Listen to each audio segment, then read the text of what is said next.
Welcome to season 2 of Malevolent Autopsy. I'm your host, Queen. I use she, her pronouns. And before we go any further than that, I'm just going to warn you, this show contains major spoilers for everything in Malevolent as of the date this episode is published.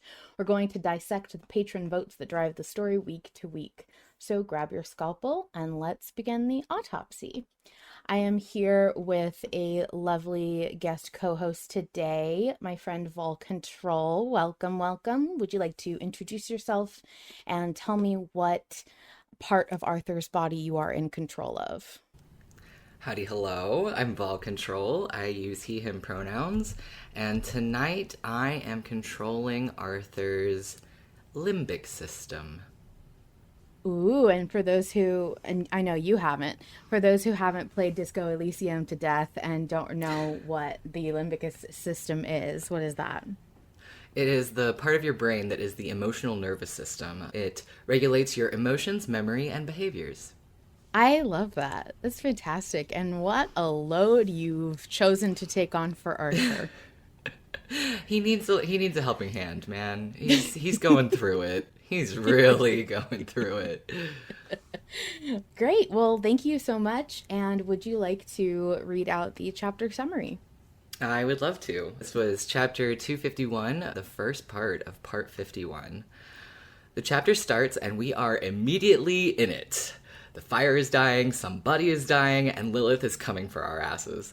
Arthur seems ready to get it over with. When we finally get our bearings and learn that it's been 2 weeks, we flash back to 3 days into the journey. Already the food is spoiled, one of the horses is down, and now a wheel has broken on the wagon. As Antoine opens the back of the wagon to fetch the replacement wheel, Arthur and John have a little looky-loo for the Blackstone. Vale calls Arthur's ass out immediately and impresses upon him the awful power of the stone. Just before they're ambushed and Vale is shot with an arrow. End flashback, and Lilith is asking about the Blackstone and whether or not Arthur fulfilled Sir Vale's dying wish. Yeah, so huge stuff in this chapter. I feel like this is like one of the best examples of hitting the ground running I can think of. Absolutely. This is, classic in media res, with just on top of that, the non-linear storytelling, which I just love.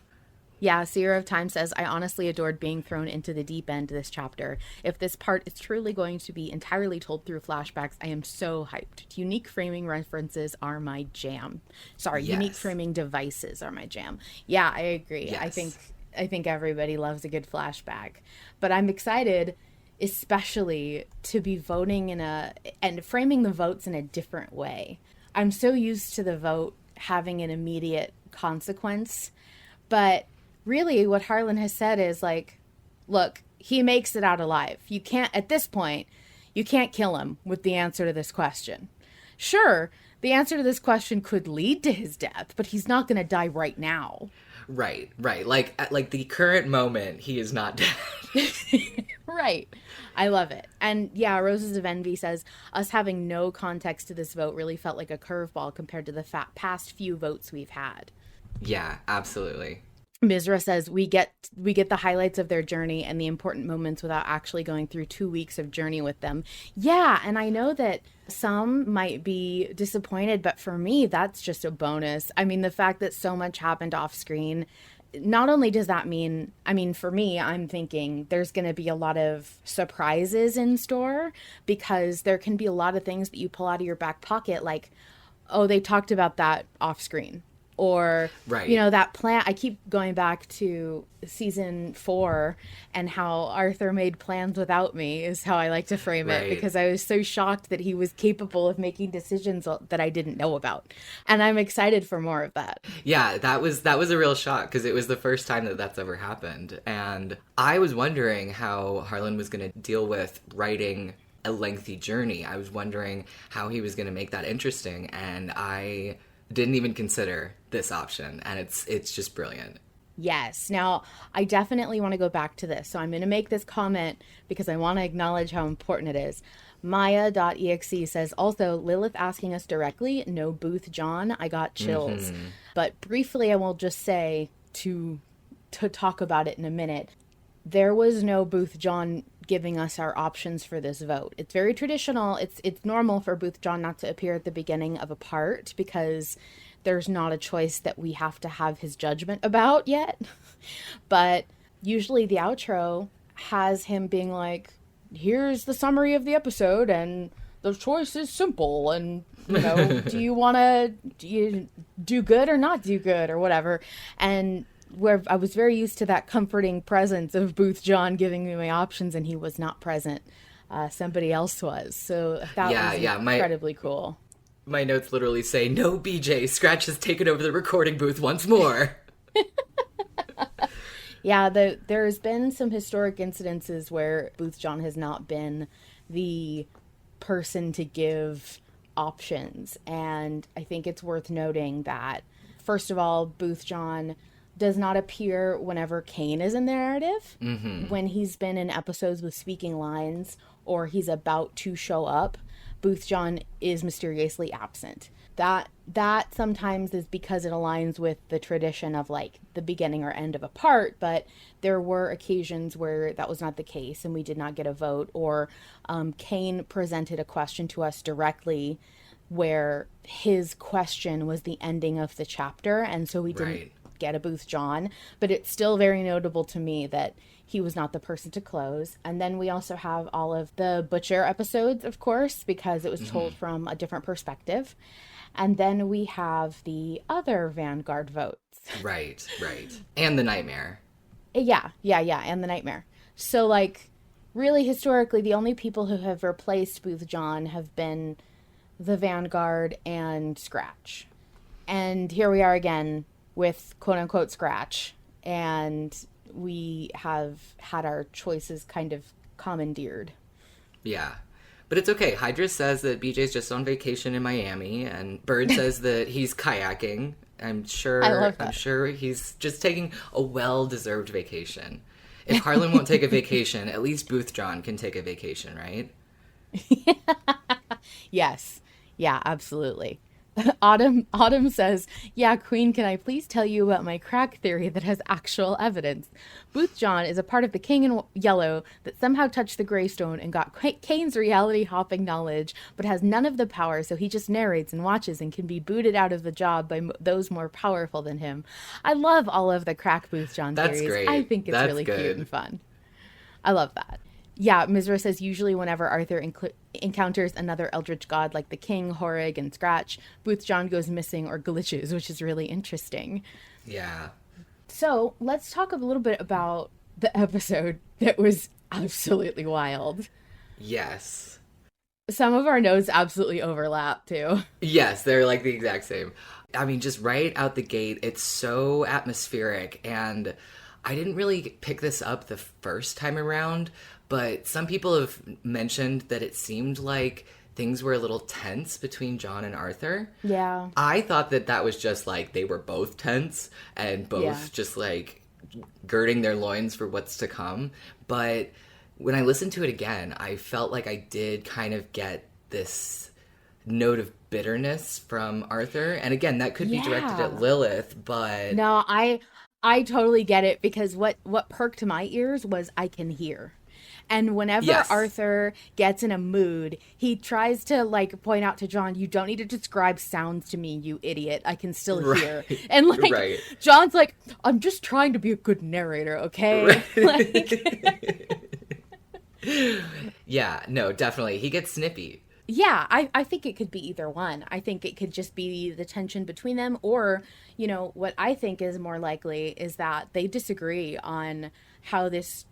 I'm convinced this is a trap, but how this trap has been laid, I think maybe there's a lot of tension about, you know, how they did it or if they should even be doing it. One of them has reservations, something like that, and they've been arguing about this previously, so maybe that's the tension, that's the argument that came up.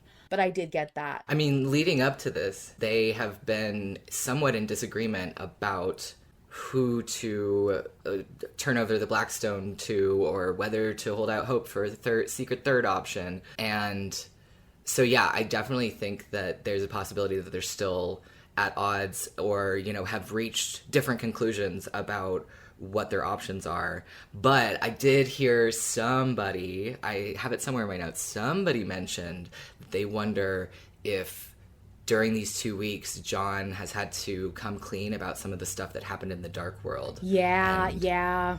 And Arthur's like upset about that, or thinks that that's like clouding John's judgment or something. Yeah, yeah.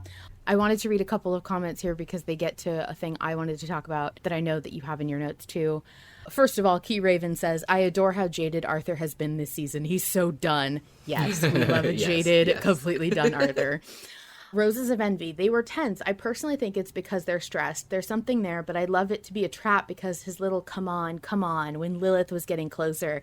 And like that, for me, that come on was so, I don't know, there's just something about it that makes me think there's something up their sleeves. Maybe it's not as straightforward as a trap, but maybe it's like they've been trying to contact her, or for some reason, like, I don't know. I just feel like there's something there in those little come ons. Yeah, I loved those. There's the delivery, the like tone, the tension of it was so good. And I mean, honestly, like my first impression was that, again, that Arthur's just done. He wants to rip off the Band-Aid. He wants to get this over with. But Yeah. I do think that that combined with the fire, it's not here for comfort line, like there's something going on here. Well, you know what's interesting, and I know this really isn't anything. I know this isn't what the point of it was, but that did make me remember of Malum and how he had thought the fire was lit by a child because of Pharaoh's spirit and all of that. I'm wondering if maybe, I don't know if Malum's whole thing is that area is of his protection or what, but I thought it would be an interesting twist if this was some kind of attempt to draw him out. Ooh, interesting. Just because, like, the fact that the fire wasn't meant for comfort, then what was it meant for? Like, what do you Right. need it for then? Oh, that's very interesting. I hadn't considered the Malum angle. Yeah, that's very cool. Yeah. The other thing is Shakespeare mention. I don't know very much about Shakespeare, but you do. So tell me all about it. So Queen left me alone for all of 20 minutes, and I wrote about 200 words about. Holy I had to put it in a comment in the doc because I can see that. Oh my God. I took a nap. So I don't know why I hadn't looked into this earlier, but "Hell is empty and the devils are here" is a quote from Shakespeare's The Tempest.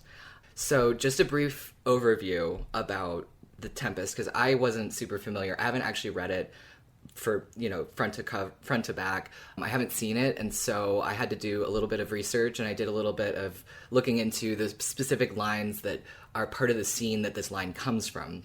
So, The Tempest is kind of a Monte Cristo-esque story where a character has his position usurped and is exiled, and then concocts a sophisticated plot to bring revenge on those who wronged him and their arguably innocent kin. He kicks off his plan by commanding a spirit in his servitude to bring a terrible storm and shipwreck his brother and the magistrates who were responsible for his exile. So the line, "Hell is empty and the devils are here," is said by the first man who jumped ship, Ferdinand. So when Ariel, the spirit who set the ship on fire, recounts this to Prospero, the guy who was in exile, he responds, "That's my spirit," in praise to Ariel. Given that things seem tense with Arthur and John, I wonder if this phrase comes to mind to Arthur because he considers John to be one of the devils here. Oh, that's interesting. And then I was reading some synopses, and in the like final act of the play, Prospero swears that if he is victorious in his revenge, he will free the spirit that he is bound to him, this Ariel spirit, saying, "I'll break my staff, bury it certain fathoms in the earth, and deeper than did ever plummet sound, I'll drown my book." Ugh. What? What? Fascinating. So, I don't know if we're reading too much into this, but Those things really stuck out to me. I mean, yeah, we always are. And that is definitely a strange coincidence. I will say that. I think it might be if Arthur is considering John as quote unquote one of the devils there, it might not just be a straightforward reading of that concept. It may be more like, I have one on my side too.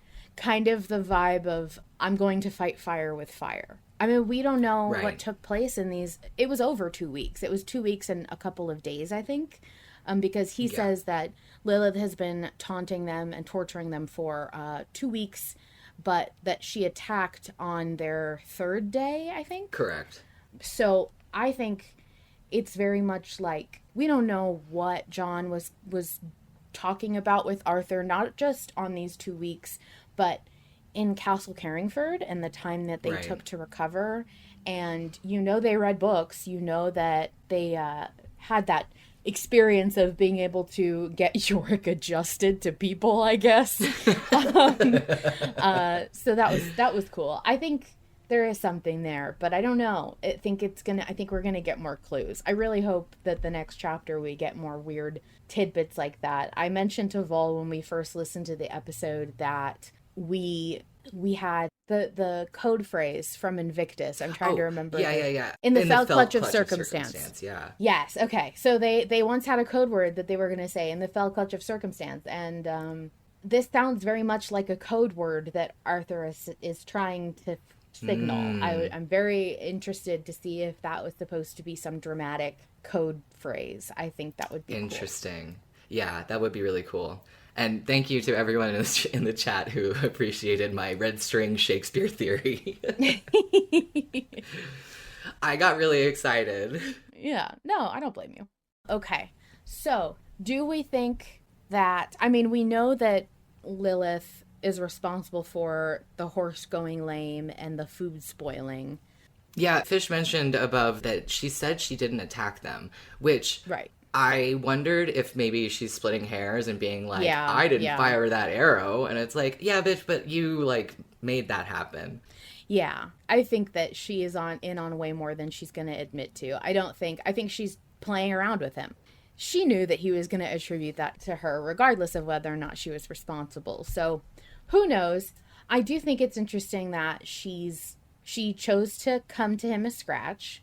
She gave him, would you prefer this undeniably beautiful woman, which I'm so happy about. I love that Lilith is undeniably beautiful. Yes, that's awesome. She gave him an option and he's like, I don't care. And in my head, I'm like, yeah, he doesn't care. He's blind, Lilith. Yes, girl. Rebecca just said that. Being hot doesn't work on him. He's blind. Seduction can't work on me. I'm blind. Yeah, I love that. I want to say, the sound cues for everything in this chapter were so pretty and spooky and variable. There was so much variety in all of the sound cues, like the sharp stings and the kind of discordant sounds. I would love to hear Roses of Envy talk again. We're going to have to plan an episode again where we check in with Roses of Envy to talk about, music and sound and everything like that. I think it would be really fun. Yeah, I loved the Queen of the Night imagery, and that was not just John's descriptions as Lilith is approaching them, but also the soundscaping felt like it was adding to that atmosphere. Yes, yeah, I agree. I loved the kind of squeaky notes. So that was cool. And then I also wrote down Antoine is shockingly sweet and loyal all throughout. I was really expecting Antoine to turn around on me and, I don't know, for us to hear that he was a jerk in the time skip or something. But he's just so sweet. And he's so optimistic. He's the one who's no matter what, we'll make it through. If a wheel falls off, we'll brace it. If it bends, we'll bend it back. And I'm like, oh, sweet summer child. Oh, baby, you have not been through the horrors yet. But he has. I mean, he traveled through the Goatswood by himself. And that was a big point that Arthur or John were alone. He traveled through that alone. Yeah. Yeah, he's definitely nothing to sneeze at. He's obviously very strong. But I also notice that Hold on, there's been a meme. Oh my God. Okay. It's a Hunger Games meme. And somebody saying, look at them, they're emotionally attached to the horse. And then it's Harlan as Jon Snow, and he goes, I want him dead. You know what? Yeah, Like husband, like wife, because Joe is notorious for killing off familiars in Dice Shame. there were multiple horses. Maybe one of them is still fine. One of them is fine, and because we need to keep one to, yeah, we don't know. Jaegerman Jensen says they didn't confirm which horse, and I'm choosing to believe John Wayne is fine. Oh no, Hydras points out Arthur did say our horse. Stop it. Stop it. Anyway. One of the other things that I noticed about Surveil's interactions with Antoine is he keeps like bossing him around and dismissing him or not filling him in on the full story. This has happened more than once now, and I just find it interesting that they have that kind of dynamic, considering the fact that Surveil and Antoine are both trusted friends of Everard. Yeah, it's very clear that they don't see each other on the same level. But then again, Antoine sees himself below everybody. I've noticed Antoine is very, like, milord to absolutely everybody. So maybe that is just kind of something that Vale is used to. And, you know, I think maybe everybody treats Sir Vela with a lot of respect and a title, whereas Antoine is just used to kind of being beneath. Yeah. No, that's very fair. So the other thing I wrote down that I wanted to talk about along this line is that I love how Vale just like lets nothing get past him. He's just like, dude, we just talked about this. you cannot really think that I don't see what you're trying to do. Arthur, like, come on, you are not buddy. subtle. You are not subtle. Yeah, and then I also wrote down Vale is so trusting of Everard. Both he and Antoine seem to be so loyal. And then I wonder how deep these relationships run to Everard. I just have to wonder how, like, Vale gives the vibe of a knight sworn to a king. He's just so trusting in Everard and everything that he's trying to do. And it's just very interesting that keeps coming up. And I wonder if that loyalty is going to show through in our vote in what Vale's last dying wish could have possibly been. Yeah, like, just what the context, like, we have no idea what his dying wish could have been. And I think that unless it was bury me in a ditch by the side of the road, I'm not sure we had time for anything, but we'll get into that. I also wrote down that I loved Battle Ready John screaming, "Move, Arthur!" Hold on. Before we get there, can we just talk about the fact that Arthur was somehow able to hold up a side of this wagon with his little noodle arms? I'm sorry. That took... You know what? That was the moment of I couldn't suspend my disbelief anymore. No, I'm joking, but... No, what if Arthur had a fucking baller routine on the road? What if Arthur is now Swolfer? What? No, Swolfer is not real. He can't hurt me. What if Arthur is like bulked up and has a six-pack and everything? No, Seer of Time agrees with me. Seer of Time says, preach Vol, that man is malnourished, and I don't think you can fix that with just a week of Alia's healing and soup. Are you kidding me? No, okay, but Sir Vale must have a really good workout routine, and you know that he would have pulled Arthur up onto that. He's got his, like, giant bottle of yield protein powder, and in the morning they, like, do bicep curls and shit. Arthur could be... It's been a bonding experience. Yeah, totally. Yeah, and so that's absolutely. why we totally did fulfill his dying wish, because they're brothers. They're brothers in the bulk now, you know? They're brothers in the Iron Temple. Yep. Fuck, okay. So I have a few other notes here that I just want to run through briefly. I'm saving this specific thing for last because I know that I will be unable to see anything in chat once I say it. So I'm going to skip that one for right now. So, Arthur, what the fuck are you doing saying you can't just like daddy? What the fuck are you doing talking like that What to a Lilith? line. What a Why? line. Because Arthur gets snippy. He gets snippy when he's stressed. He gets bitchy, you know. Oh my god. It's like when he gets stressed out, he has to make the situation infinitely worse. Yes, yes. I mean, this is, didn't Arthur say to the butcher, did your daddy not teach you to tie good knots or something like that? Yeah, oh my god. The amount of times Arthur just comes with the most out of pocket shit to say to people who have the upper hand over him. It just wild. But that's another point to the fact that this might be a trap. Because Arthur, I mean, he's stupid and he might actually mouth off to people when he doesn't have the upper hand. But I want to believe that this time he does. Yeah, classic Arthur. Bring up daddy issues to psychos or draw 25 meme. That's very good. Yeah, Hydra says he's goading her. It's a trap. Yeah, I absolutely agree. I think most of the time Arthur goads people, it's for a good reason. But I also think he does just have a problem. He does just have some issues.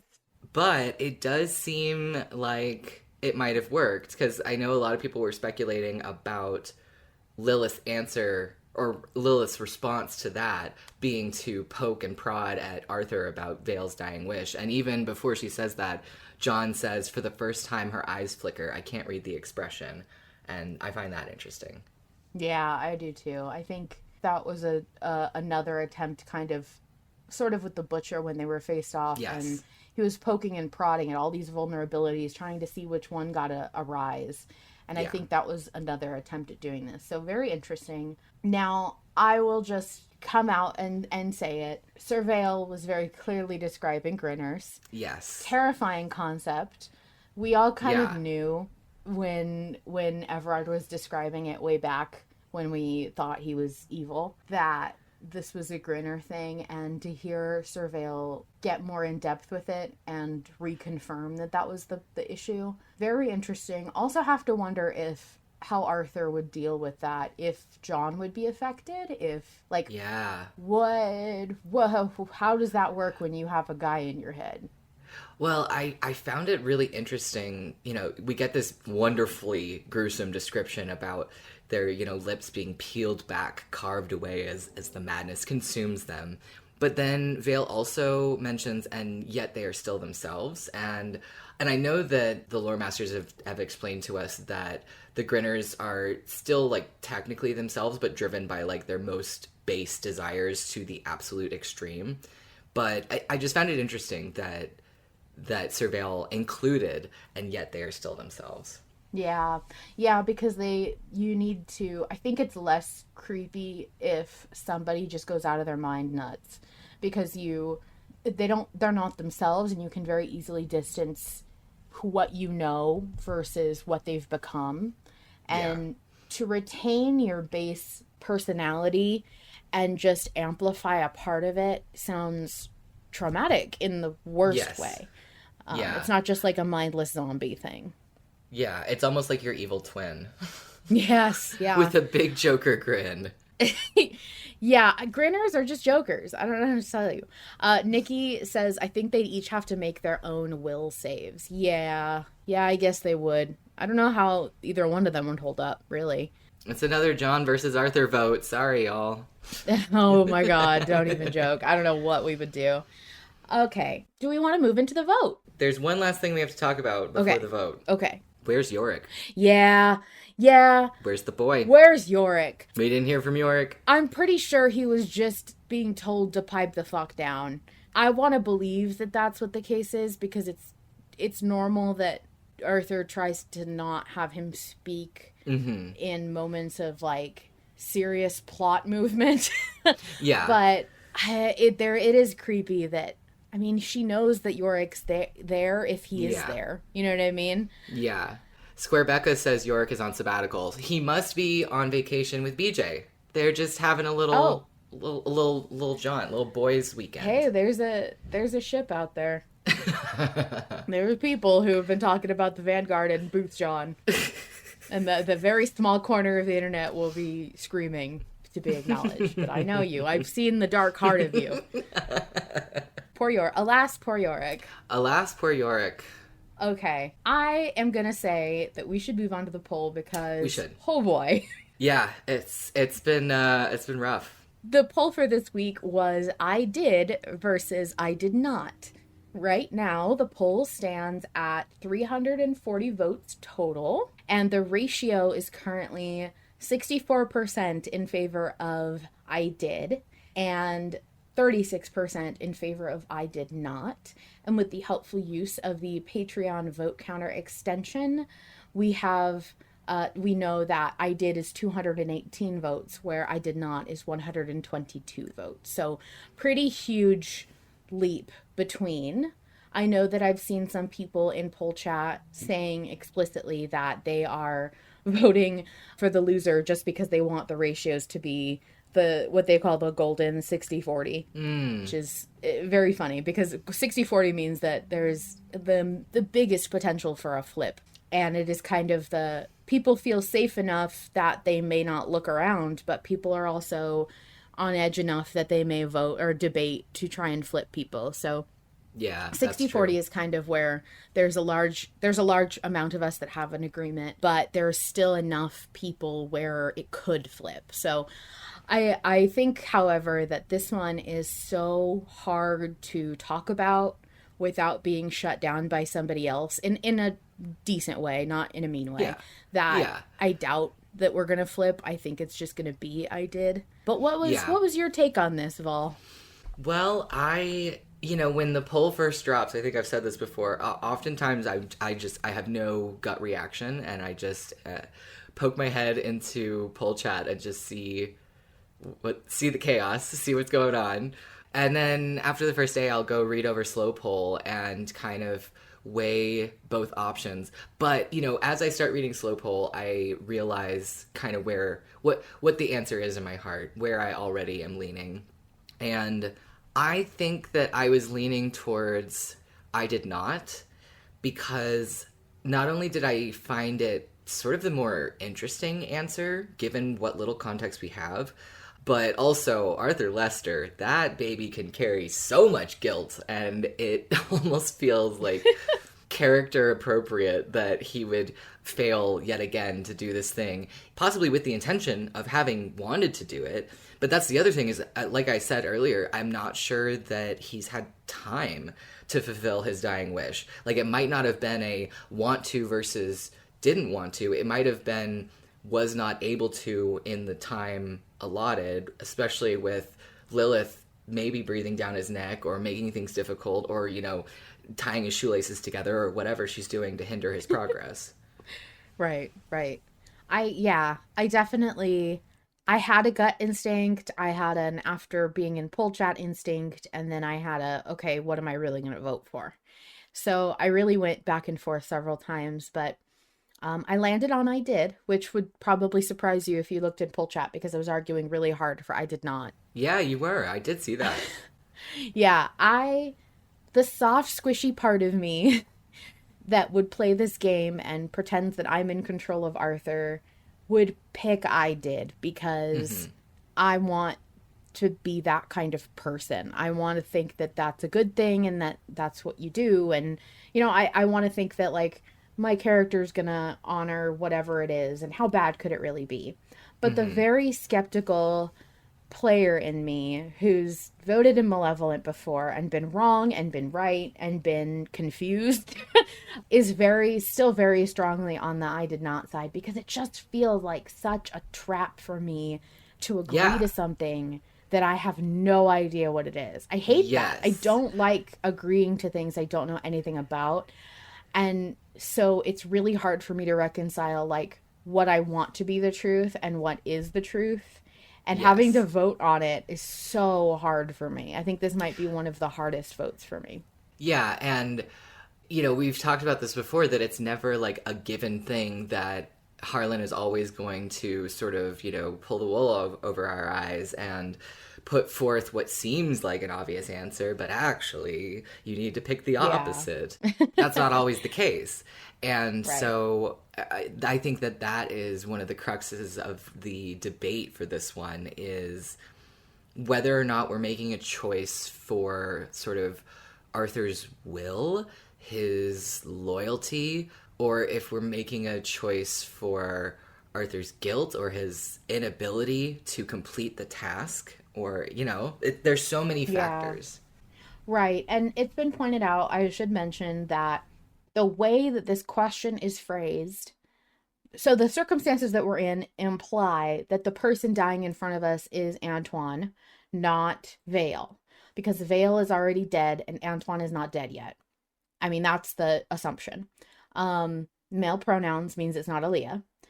So we're assuming that this is something that Arthur would have been able to do or not do on the road, which means it couldn't be anything like a long-term covenant or an idea or something abstract. It would have to be something really like a yes or no question.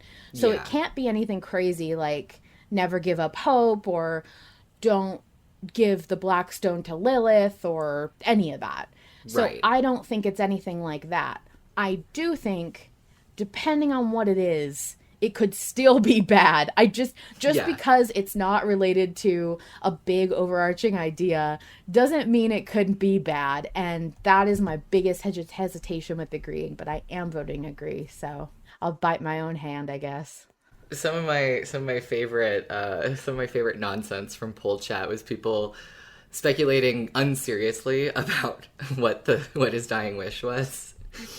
Like, Fish said he asked for a kiss goodnight. Or, my final wish, throw that nasty thing away, meaning Yorick. And that's why Yeah, Yorick's gone. I had brought up the fact that, like, what if his last dying wish was to get rid of Yorick? He, like, didn't trust him. Something happened. Something was said. And he's like, go bury that skull in the ground or, I don't know, drown it or something. And, like, we're about to kill Yorick. I mean, it's as likely as any other theory. And that's the problem, is it was actually really hard for us to talk about this vote, from what I saw in the chat, because you really couldn't say no to most people's arguments. Right. There was no way to unequivocally prove or not prove that somebody's theory was more true than another, barring the whole concept of, like, it couldn't have been an abstract concept, it had to be completed on the road. So Right. it was really difficult to talk about this one, which is why poll chat has been kind of quiet for a few days. Yeah, it was really exciting right out the gate, and then it sort of died because it was like, well, it's not like we suddenly found more context to go off of. Yeah, absolutely. I liked the other one that Wanderer Fen, I think it was, in poll chat said, "What if Sir Vale asked Arthur to put him out of his misery, to kill him?" Yeah. And that I thought was interesting too, because that's one of the first things that I would think of as a last dying wish. Like, just finish me. I can't do this anymore. That could be a really good one. And Arthur having to carry the guilt of another life on his hands, but ultimately it was his dying wish. Yeah, that's good. I'm here for Arthur's guilt. I am here for my favorite malevolent character, Arthur's guilt. The other thing is that I want Arthur to stop. I guess that's the other thing that may be the difference between me and other listeners, is I would be fine if Arthur started not constantly feeling guilty about everything. I think he feels enough guilt. He's making progress. I feel like he feels enough guilt for a lot of things that he should feel guilt for, and I don't need him to take on one more thing.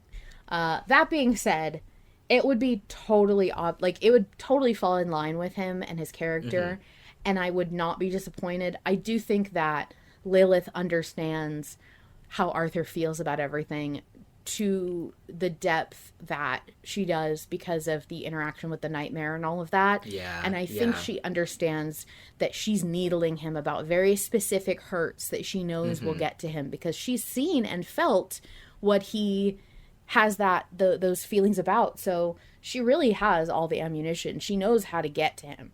I mean, Squarebecca points out that he has Mercy killed things before.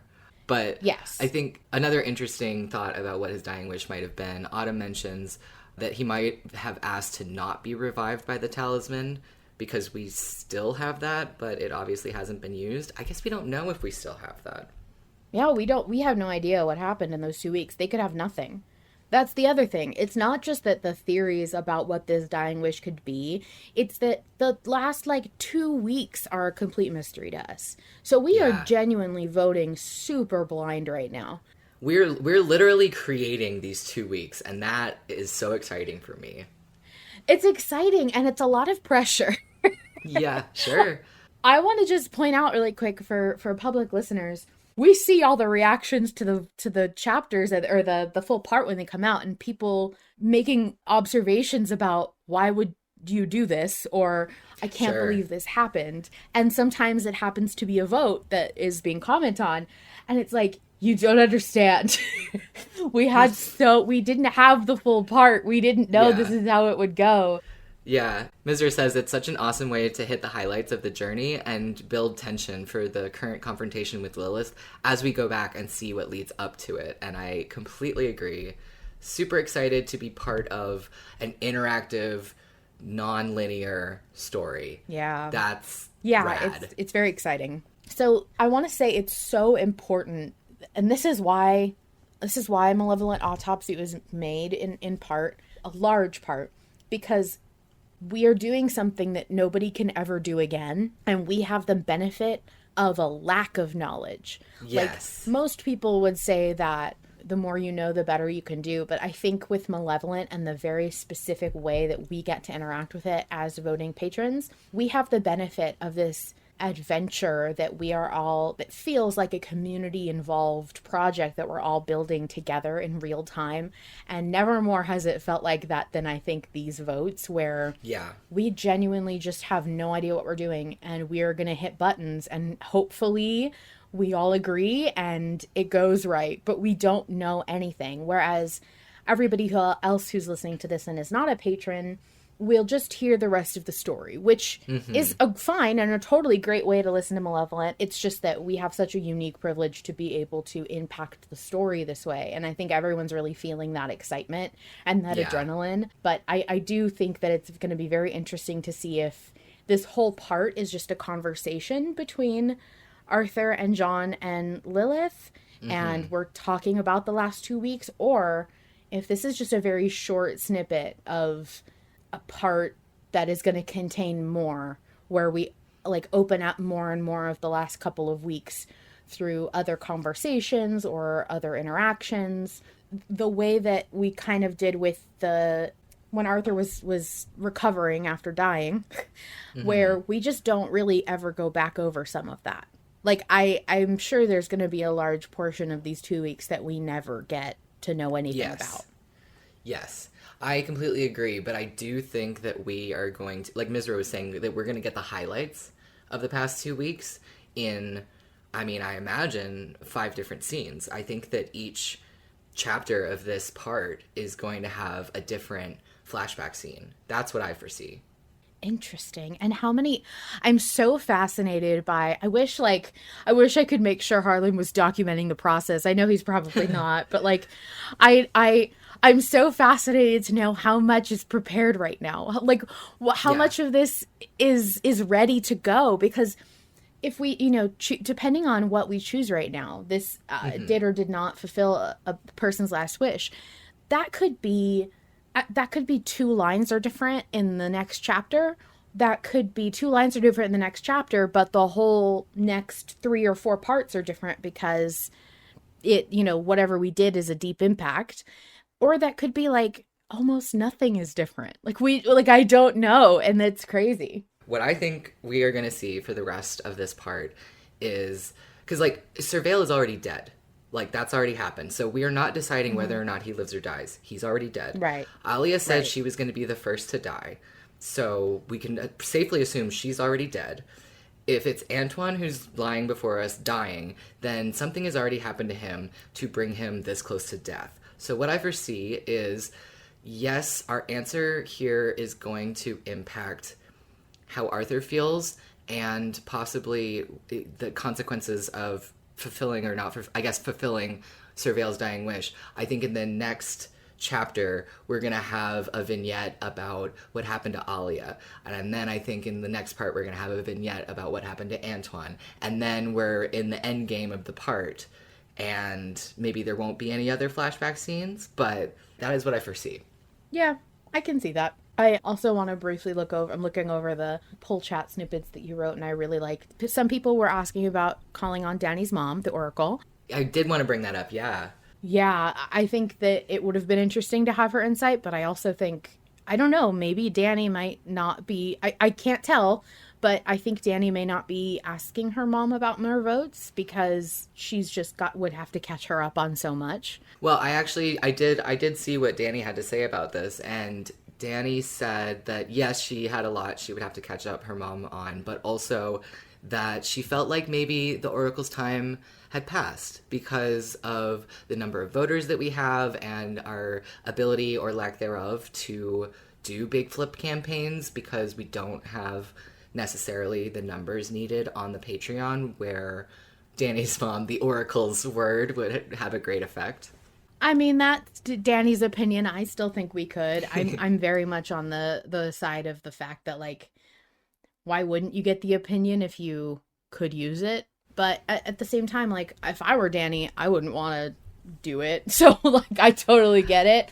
I feel like we do need to give a little refresher for those who aren't in the know. Danny is a wonderful artist and longtime fan of Malevolent, and from shortly after she joined the Discord and the Patreon and was listening to the new chapters as they came out, she was filling her mom in on these and asking her about some of the trickier votes, some of the more difficult votes, and what she thought they should vote. And historically, Danny's mom has always been right and has always been, like, inside Harlan's head about his feelings about the vote and always picks correctly. So we occasionally have looked to the Oracle, this fan's mom, to weigh in on how we should vote. That's who Danny's mom is. Yeah, it's very cute. I mean, there's a whole section on the wiki about her if you want to go look it up on the fandom Wikipedia. She is a very sweet woman. And from what I recall, her profession, I think the reason that she was consulted, I think, well, not just because she's Danny's mom, but because she's also a writer.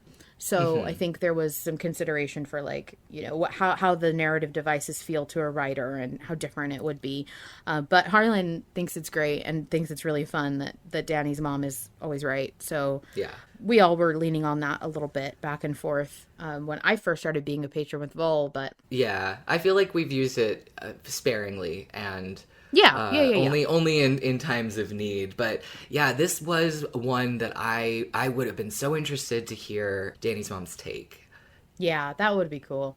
I also want to mention, moving on from Danny's mom, Izzy in the chat, in poll chat, had said, Danny's right. The way she's asking, she already knows the answer. Either it's something Arthur morally should have done and did not, or it's something he really did not want to do and did. But either way, he is unhappy with his choice. And that's really what it comes down to, is that she already knows the answer. She just wants to twist the knife. Yeah. So I think, really, no matter what we pick, it's going to come back to bite Arthur in the ass. But yes, I do think it says something about his person either way. So I'm just excited to figure out what the fuck is going to happen next. I can't wait. Yeah. Danny said something to that effect, and I completely agree with this. Danny said, we say yes, and Lilith's response is, liar, why are you lying? We say no, and her response is, cold-hearted favorite of mine, see how we can work together, work this out like professionals. We can't win Lilith's whims just like that. And I totally agree. I think this is one of those votes where, like, there is no right answer, but that also means there's no wrong answer. So there. Exactly. And right above that, I forgot that I made a note that some people were speculating about whether Vale's dying wish would be to make use of his corpse for food, since all the food's spoiled. Jesus. Oh, yeah. And then, of course, I remember Fish swooping in like he wouldn't do that to John. Yes. Yeah, exactly. And yeah, I agree. I don't think we're going to have another Faust situation. No, that was a one-time deal. I don't think Arthur would ever willingly eat people again. The What a things you say as a Malevolent fan. what a way to end the episode.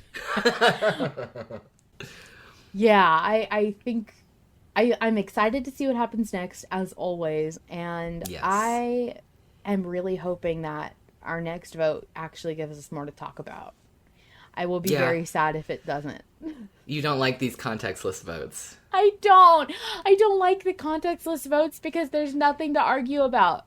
Well, it reminds me about how you don't like vague endings. And this is Yeah, like a vague oh ending my to God. a chapter. I hate vague endings. I need you to give me some concrete, like, even if it's not like, oh, the end of the story, I want you to give me some kind of closure. Yeah. And this is the opposite of that. So it's very hard for me when I don't have information. I guess the other thing is that for me, poll chat is not as fun when everybody can shout each other down over and over again. It's, oh, what if somebody, like, what if his last dying wish was to use the talisman on him? And then someone would say, well, that can't have possibly been right because, it couldn't He have. wouldn't Like, have done that. And it's like, you don't know that. Right. Well, you can't really, what do you do with that? So there hasn't been a lot to Yeah. talk about, and it makes me sad. But I'm still very excited about the story. It's just that element of the Malevolent experience right now is a little bit different. And I will adjust. Yeah.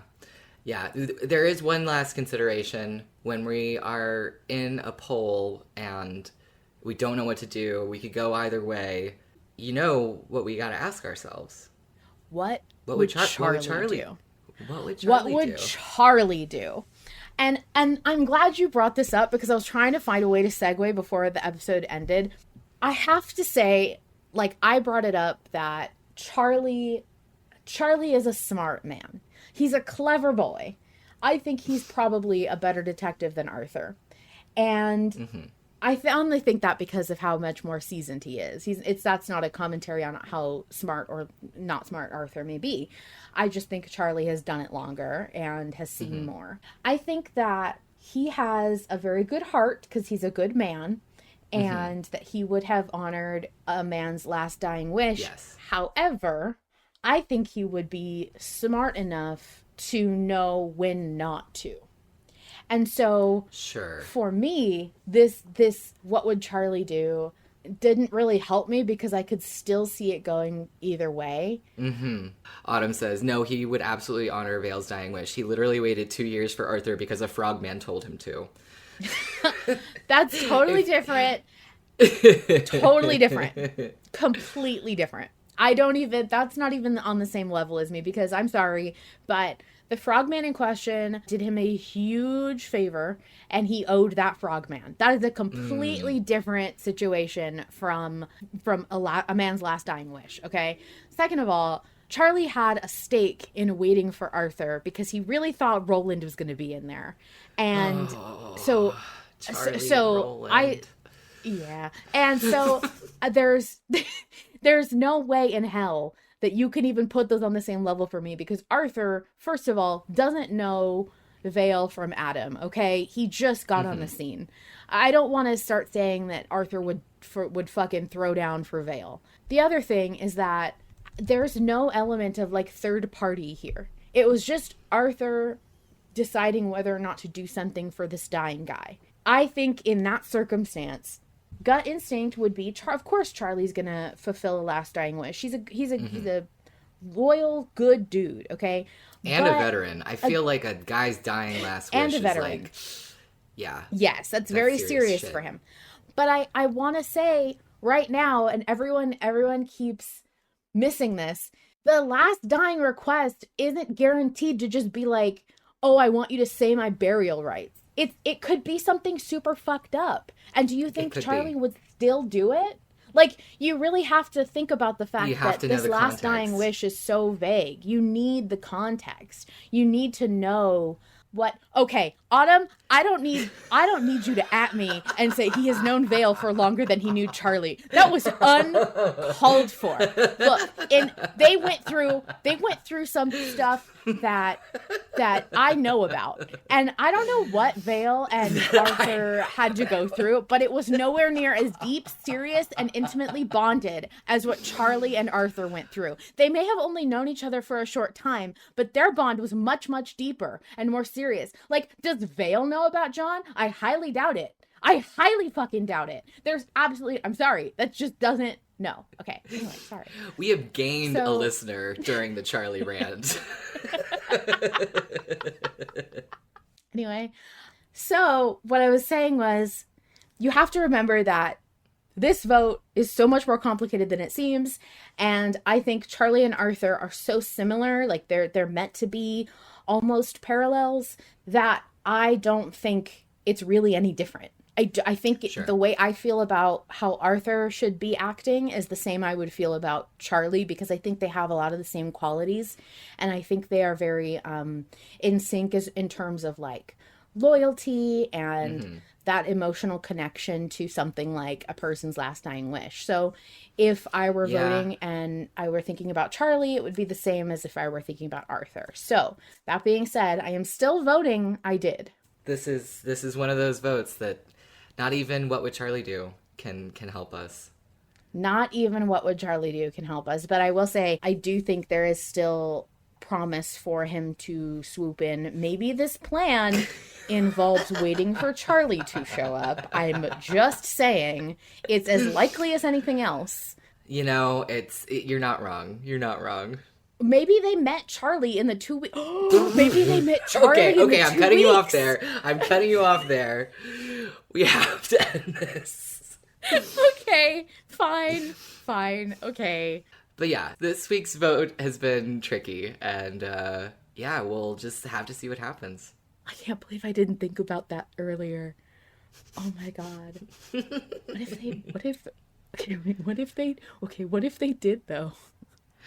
What if that's who they met and they're waiting for Charlie like to strike from the shadows right now? Maybe there was the fire was a signal for Charlie. For Charlie, yes, of course, yes. Famously, the fire that has had literally anything to do with Charlie in this season. I don't know. Maybe they lit the fire with the lighter, which is Furrow, but also a little bit of Charlie because the lighter came Roland's from the office. Right. It's because it's Roland's lighter, yeah. So you follow, you get it. Yes, I completely. Unfortunately, I do. Between you and me, we can string together a way for Charlie to be there. I will always string together a way. If Harlan is like, man, I miss writing Charlie into the story. I wish that I hadn't taken him out in season 4 and just not put him back in yet, because I'm definitely gonna, but I miss him and we should do it sooner. I will link him to like these snippets of the show and be like, look, I can give you any kind of convoluted plan to bring him back. I will help you craft this if you need it. Anyway. Hydra's mentioned, what if we get Charlie in the dark world? So, Charlie, don't Parker, Roland, everybody comes back in the dark world. Don't tease me. That hurts. Oh, yeah, Graham, we do need to talk about Roland and Charlie in a segment at some point. I don't know where that's going to go, but yes. We're going to have like a series that's just called the Charlie series where I come on and it's just me and I yell about Charlie. Okay, shall we do our parting words? Yes, I'm finally going to drag us out of this segment kicking and screaming. Thank you guys so much for coming. I really appreciate it. I loved having this chat with you, and I'm really excited to see what happens next. As am I. Yeah, I think that we will be back here next week with the same, if not more, intense vigor. Yes, absolutely. Thank you, of course, to Harlan Guthrie, the sole creator of Malevolent. You can find everything official at linktree/Harlan Guthrie.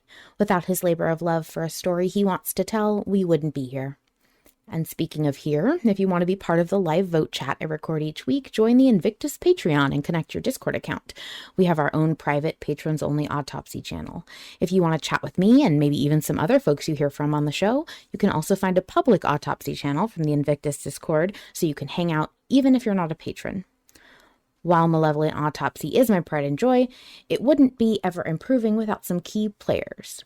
Thank you to Mizra, Nikki, and Vol Control for their work editing and assisting with production.